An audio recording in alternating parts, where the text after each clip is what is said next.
მეგობრებო, კი გაწუხებთ, მაგრამ მე უფრო შეწუხებული ვარ.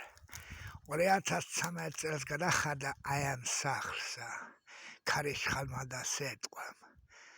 სოფელში ვის სახლებსაც გადახადა ქარიშხალმა და სეტყვამ, ყველას გადაუფარეს და ჩემ სახლ გამოტოვეს. ჩემ სახლ გამოტოვეს მარტო და კიდე ერთ ამბავ უნდა მოგიყვეთ. დასაქმება და დახმარება დამინიშნეს. დახმარება დამინიშნეს. ხუთია დახმარება რაც ამაკ დანიშნული და დასაქმება წინა თვეში დამინიშნეს და მასაქმეს.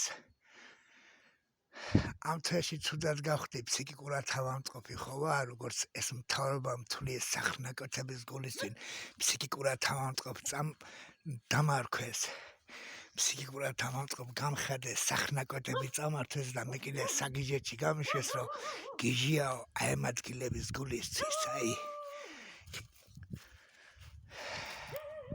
ამ თვეში ვიწექი სამამტყოფოში, ცუდად გავხდი და 18 დღე სოფელში არ ვიყავი და დასაქმება მომიხსნეს, მეგობრებო, სამართალი სად არის აბა ერთი მითხარით.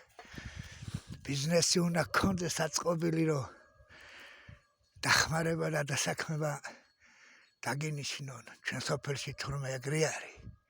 ამ ბევრი ძროხები უნდა გყავდეს, ამ პარამეტრში უნდა გყავდეს ვიღაცა, რომ დასაქმება და დახმარება დაგინიშნონ. მე დასაქმება მომეხსნება. აბა ერთი მითხარით, თან ცუდად ვიყავე, სამარტყოფაში ვიწექი. 18 დღე რაკი სოფელში არ ვიყავი, დახმარება მომიხსნეს. ეს სამართალია? კანონებში ხდება, კი, გიჟათა მთვლით. მოდი ჩემ სოფელში შეამოწმეთ, რა ხდება ეგრე. ვინებს აქვს დასაქმება და დახმარება, ბევრ ძროხებრო ხავთ და ბიზნესი რო აწყობილი აქვთ. ჩემ სოფელში ეგრე ხდება.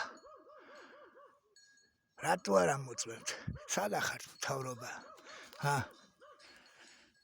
ეს ნაციონალები რო თავებს გიმარხავენ, ვერ ახვდებით?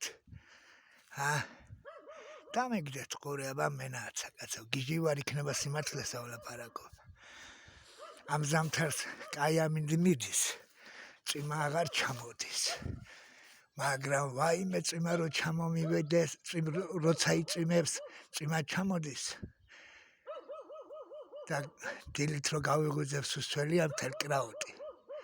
რატო არ მიფარებენ? ერთი ის მითხარი, რამდენ გაცხადება დავწერე უკვე თელავის პროკურატურაში, ახმეტაში.